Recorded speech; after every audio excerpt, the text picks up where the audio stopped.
Maqaa Abbaa, kan Ilmaa, kan Hafuura Qulqulluu, Waaqa tokkoo. Ameen. Kiristoos du'aa ka'ee humnaaf aangoo isaatiin seexanni hidhamee addaan bilisa ba'ee egaan kana boodaa nagaa fi gammachuun nuuf ta'e. Du'a isaatiin du'a keenya kan balleessee, du'aa ka'umsa isaatiin immoo du'aa ka'umsa keenya kan mirkaneessee Gooftaa keenyaaf Fayyisaa keenyaa Iyesuus Kiristoosiif galannii fi ulfinni guddaan isaaf haa ta'u.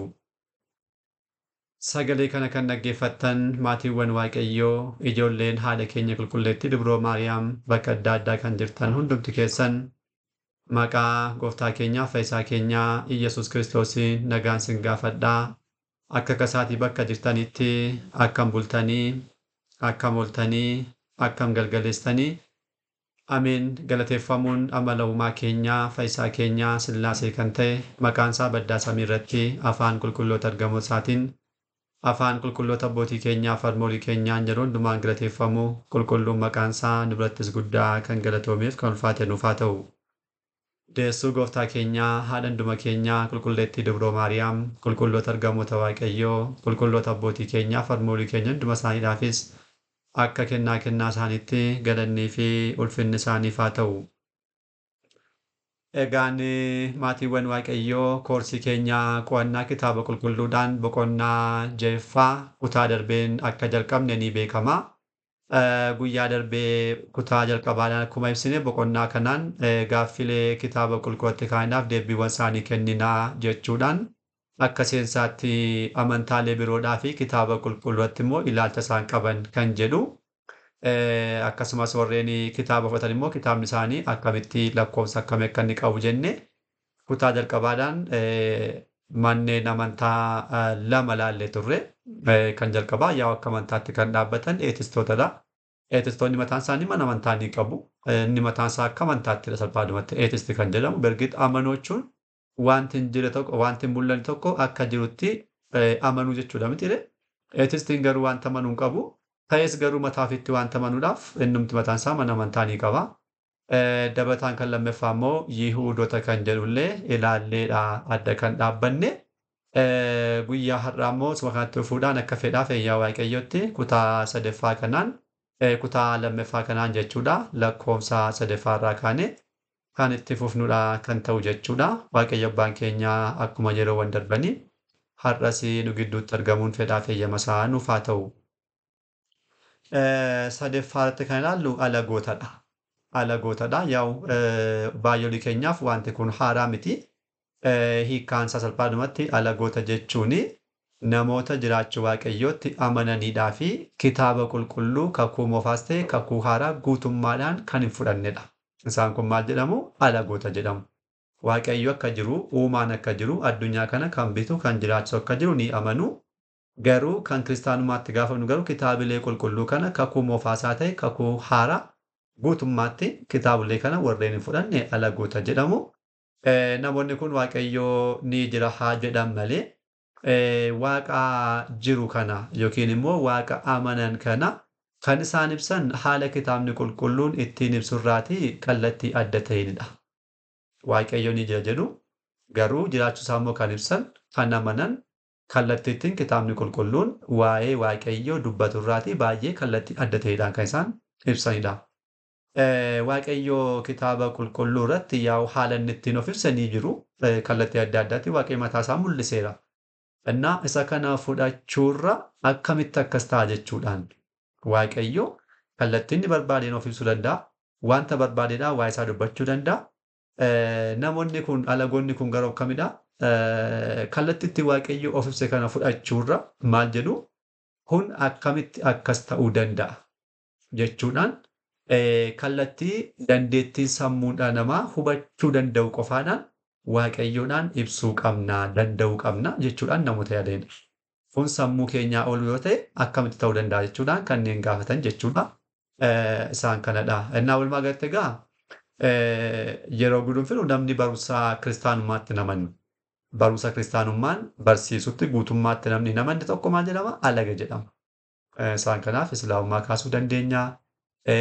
Amantoota xaa'otii gosa adda addaa bakkee biyyoota keenyaa ala kanneen jiran gosoonni baay'een jiru. Isaan kana akka fakkeenyaatti kaasuu dandeenya. Kun hundumti maal jedhamu alagoota jedhamuudhaan ni waamamu jechuudha. Inni kun kan sadaffaati. Kan afuraffaan immoo shakkitootadha. Shakkitoota. Shakkitoonni immoo alagoota irraatu waan tokkoon isaanis addadha. Shakkitoota kunis nuuf baay'ee keenyaaf haaraa miti. Hiikkaasaa gaafa keenyu shakkitoota jechuun maal jechuudha? Shakkitoonni namoota kiristaanota of jechuudhaan garuu barumsa gooftaa keenyaa guutummaatti kan hin fudhanne hiikkaadhaa fi barumsa abbootii mana kiristaanaa guutummaadhaan kan hin fudhanne walumaa galatti barumsa kitaaba qulqulluu guutummaadhaan warreen hin amanne jechuudha. Inni kun shakkitoota jechuudha. Egaa shakkitoonni kun akkuma amma hiikkaa isaarraa ilaaluuf akka dhageenyetti jechuudha. Mataa isaaniitti kiristaanota of jedhu. Kiristaana jechuun egaa duukaa bu'aa Kiristoos jechuudha. Ilmi Waaqayyoo Kiristoos foon uffatee dhufee dhala namaa fayyiseera jechuudhaan Kiristoositti kan amanu hundumtumaadha kiristaana jedhama. Innaa namoonni kun shakkitoonni kun mataa isaanii maal jedhu kiristaanota duukaa bu'oota Kiristoos jechuudhaan of hin waamu. Of waamanii garuu haala kanaatiin barumsa gooftaa keenyaa immoo guutummaadhaan kan hin fudhanne. Fakkeenyaaf Kiristoos fayyuudhaaf cuubamaa, fayyuudhaaf dhiigaaf foon koo nyaadhaa, fayyuudhaaf erga kana hundumaa gootanii booda jireenya gaarii kiristaanummaadhaan jiraadhaa. Kan jedhe kana keessaatu kan isaan tolu qofa kan fudhatan jechaadha. Fayyuudhaaf fakkeenyaaf akka Kiristoos qofa amanuu, inni ilma Waaqayyoo ta'uusaa bicha amanuu jechuudhaan isa kaan bishaanitti kan naqanii. Akkuma kanaa immoo hiikkaadhaaf barumsa abbootii mana kiristaanaa guutummaadhaan kan hin fudhanne abbootii mana kiristaanaa egaa hiddaa sana keessa jiru Kiristoos irraa gara duukaa bu'ootaatti amantaan kan darbochaadha. Duukaa bu'ootarraa gara abbootii duukaa bu'ootaatti isarraa darbaa dhufee guyyaadhaa kan argameerannaa. Baroota isaaniitti abbootonni keenya qulqulloonni yaa'u hafuurri qulqulluun yeroo kamittuu mana qulqullummaadhaa adda waanta hin baaneedhaaf kitaabolee duukaa bu'ootaa, kitaabolee raajotaadhaaf hiikkaa akkasumas immoo barumsaatti dabaluudhaan barsaniiru. Innaa shakkitoonni kun guutummaatti dhimma kana fudhatan. Hiikkaa abbootii tarii dhimma isaanii yaada isaanii qaban tokko kan isaaniif mirkaneessu yoo jiraate keessaa kutuudhaan bakka barbaadde bakka taate bakka muraasa dhabatochaadha. Hiikkaas haa ta'u barumsa abbootis jechuudha dhimma isaanii isaaniif kaayyoo isaan qaban yookiin akka yaada isaaniitti nuuf ta'a. Kun nu deeggaruu danda'a jechuudhaan kan amanan qofa keessaa kutuudhaan kan fudhatan. Innaa walumaa galatti guutummaa kitaaba qulqulluudhaan guutummaadhaan kan hin amannedha. Kitaabilee keessaa jechinni kun sirriidha. Inni kun nu ibsaa kana fudhannaa. Asitti kan jiru garuu kana immoo hin fudhannu jechuudhaan haala kanaatiin kan ofitti dubbatan jecha salphaadhumatti. Muraasa fudhatanii muraasa immoo dhiisaa warreen deeman jechuudha. Isaan kanadha shakkitoota jedhamuudhaan kan ibsaman jechuudha. Innaan kanumaaf Ortoodooksii ala kan jiranaa fi mataa isaanii kiristaana jedhanii kan of waaman hundi shakkitoota jedhamu salphaadhumatti. Kiristaanota jedhamanii kanneen waamaman Ortoodooksiidhaa alatti kan jirtu jechaadha hundumtumaadha shakkitoota jedhamu. Isaan kunis immoo Kaatolikiidhaaf Pirotestaantiidha. Kaatolikiidhaaf Pirotestaantiidhaan shakkitoota jennee ni kaasna. Jarreen kun ilaalcha kitaabilee qulqullaatti qabaniin Kaatolikiidhaaf Pirotestaantiin adda waan ta'aniif lamaan isaanii tokko tokkoon ni ilaalla. Shakkitoonni kun jechuudha yaa'u akka yerootti kitaaba adda kutaanfatanitti akka dhimma amantaa isaanii kan hordofsuudhaan kitaabilee jiran keessaa kan isaanitti tole fudhatu. Innaa kitaabilee isaanii lakkoofsa isaanii wal qixa miti. Dursinees dhimma kana kaasneerra boqonnoota jalqabaadhaan asittis dhimmoota kana ni kaasna jechuudha. Kaatolikii Roomaa yommuu ilaallu Kaatolikiin Roomaa kitaabilee 73 fudhatu. Kitaabilee 73 lakkoofsaan kan isaan qaban jechaadha. Kakuu moofaa kitaabilee 46 ni qabu. Kakuu haaraa immoo kitaabilee 27 ni qabu. Kakuun haaraa kitaabilee 27 jechuun kitaaba kan Pirotestaantii irra kan jiru 27 yookiin immoo kan keenya Ortoodooksii Tawaahidoo 27 ta'ee kitaabilee sirnaa 8 osoo hin jiraatin jechaadha. Isaan kun 27 kakuu haaraa jedhamu. Isaan kanaan hundumtuu koomeniidha. Yaa'u mataa fi kiristaanachuudhaan kanneen kan shakkitoonni hundumtuu kitaabilee 27 kan ni qabu. Kakuun moofaa immoo 46 yeroo jennu yaa'u kan keenya dursinee 46 jennee kan barreessan tokko miti. Isa duukaa tokko miti. Maaliidhaaf haala lakkoofsaadhaan adda addummaan ni jiraata. Yaa'u lakkoofsa kan keenyaa dursinee barannee waan ta'eef kallattii isaatiin isaan kun hin lakkaa'an. Hin lakkaa'ani kanaaf haala lakkoofsaa adda addummaa wanta jiraatuudhaaf kitaabileen kan keenya bira jiraatan isaan bira hin jiraanne kan biraallee ni jiru jechaadha. Egaan 46 haa fudhatan malee kitaabilee 39 kan Pirootestaantiizimiin fudhatu yaa'u 39 ni jiru. Isaan 39 dabalachuudhaan kitaabni Kaatoolikii Roomaa kun kan inni qabu kitaabilee kan akka kitaaba Xoobiit ni qaba, kitaaba Yihuudiit ni qaba, kitaaba Baarok ni qaba, kitaaba Siraak ni qaba, kitaaba Meqaabiyaa ni qaba tokkoffaadhaaf lammaffaa kitaaba lamachaadha.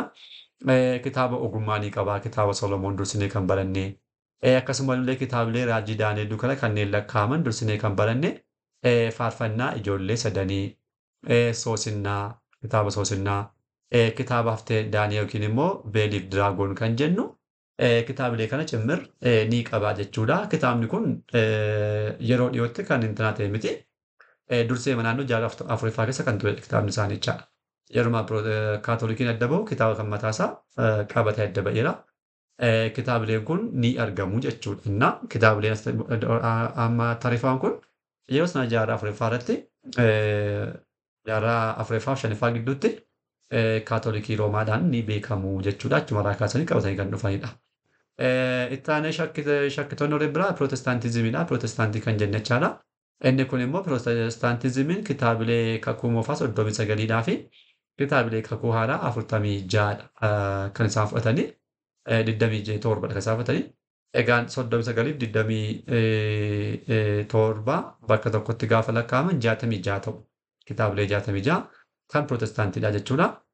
Guyyaarraa harka namoota baay'eerra kan jiru aappiidhaan kanneen ba'an kitaabileen baay'een kitaabilee kanadha. Kitaabilee 39 kan jechaadha. Kun maaliif ta'ee Pirootestaantiizimiin yeroo jalqabu biyyoonni guyyaarraa ikoonoomikaaliidhaafis pooletikaalii warreen humna qaban guutummaan isaanii Pirootestaantiidha.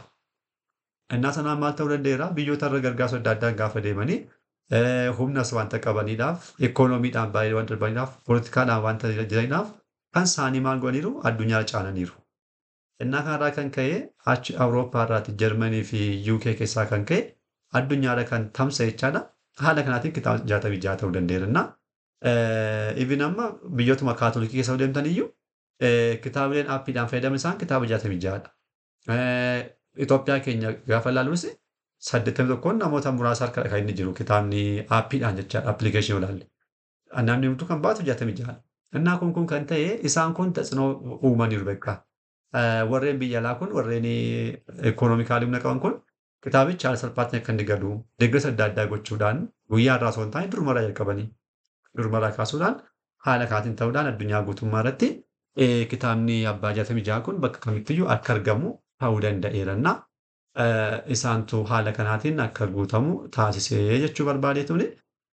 Egaan kakuu moofaa jarri kun yaa'u adda addummaan guddaan kan jiru kakuu moofaa irratti dhammasi. Kakuu moofaa Pirootestaantiizimii gaafa ilaallu 39dha. Kitaabilee 39 kana fudhachuu isaaniidhaaf sababa adda addaa kaasu.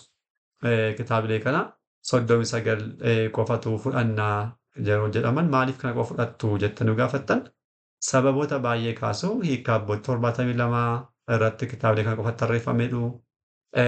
Kan Yihuudota Juudaayizimiin kana qofadha jedhu. Kitaabni isaanii kitaabni Yihuudotaa Chukooti kana qofadha jedhu akkasumas sababa biroo biraas ni kaasu. Isaan kana salphinaan gara fuulduraatti jechaadha. Bakka gaaffii yaada isaan kaasan gaafa geenyu bal'inaan ibsine ni ilaallaa jechuudha. Asitti garuu kaasuu kan hin barbaadu Yihuudota sababa godhanii kaasuun dhugaa dubbachuudhaan baay'ee nama qaanessa kiristaanuma kiristaa'uudhaan. Namoota Kiristoosiin fannisanii Kiristoos ilma Waaqayyoo bitachuudhaan ilma Yoosef jedhanii amma kanatti ilaalan du'aan kaanii foonsaa hatameera jechuudhaan amma guyyaatti amanan kiristaanni Iyyasuus Kiristoos ilma Waaqayyoodha. Du'ee du'aa ka'uudhaan mirga abbaa taa'e kan jedhee haala kanaatiin amanu Yihuudota jedhee guyyaarraa sababa fidee amantaatti gaafa galchee ilaalchisu ba'uunas kun salphina guddaadha. Bal'inaan gara fuulduraatti yeroo waa'ee kitaabilee 66 bira geenyu ni ibsinaa jechuudha. Har'aaf garuu hubannoo amma kanaa yoo qabaanne baay'eetti gahaadha. Egaan kan taansinee kan ilaallu kitaabilee qulqulluutti gaaffilee kaanidha. Amma ammaatti kan ilaalle kitaaba qulqulluu kana wal qabachuudhaan amantoota yaada adda addaa qabanidha. Kan jalqabaa eetistoonni waa'ee kitaaba qulqulluu kan dubbatan waanta qabanidhaa fi waa'ee isaanii dursinee beekuun barbaachisaa ta'e. gaaffii isaan kan darbu keenyaan ture eetisti jechuun maal jechuu akka ta'e amantaan isaanii maal akka ta'e kitaaba qulqulluutti maal ilaalcha akka isaan qaban isaan kana ilaaluun barbaachisaadha. Kanaaf sana ilaalleerra. Itti aansinees Yihudaayizimii gara fuulduraatti kan jiru kitaabilee yaa'u kan isaanirraas wanta ka'eedhaaf kan isaanis ilaaluun barbaachisaadha. Kitaabilee kakuu moofaa qofa kitaabilee 24 jechuudhaan kan isaan hambisan isa kaan achumatti haammachiisneerra. Kitaabilee isaan bira akka ture garuu isaan kaayyoo adda addaadhaaf jecha kitaabilee akka isaan hambisan kaayyoowwan muraasa tarreessinee ilaalleerra. Kan biraan immoo itti aansinee kan kaasne alagootadha. Yaa isaan kun alagoonni kitaaba irratti gaaffii kaasan waan qabaniif gaaffii isaanii deebisuudhaan dura alagoonni isaan kam akka isaan ta'an amantaan isaanii maal akka ta'e gabaabsinee ilaaluun barbaachiseera. Itti aansinee immoo shakkitoota. Yaa gaaffiin isaan kitaabatti kaasan dursine amantaan isaanii maallaa kitaaba akkam ifatu kan jedhu ilaaluun waan barbaachiseedhaaf haala kanaatiin ilaalleerraa jechuudha. Kutaattaan irraa galuudhaan gaaffileen isaan kitaabatti kaasan tokko isaaniidhaan akkuma jalqaba tarreessineen ilaalaa kan deemnudha kan ta'u har'aa fi asumatti nu haa ga'u. Abbaa sagalee kanaa kan ta'e Waaqayyo Abbaa keenyaaf galanni ulfinni guddaan isaaf haa ta'u. Kutaattaanuun deebinee hanga dhufnutti nagaa Waaqayyoon turtii gaarii galanni Waaqayyoof.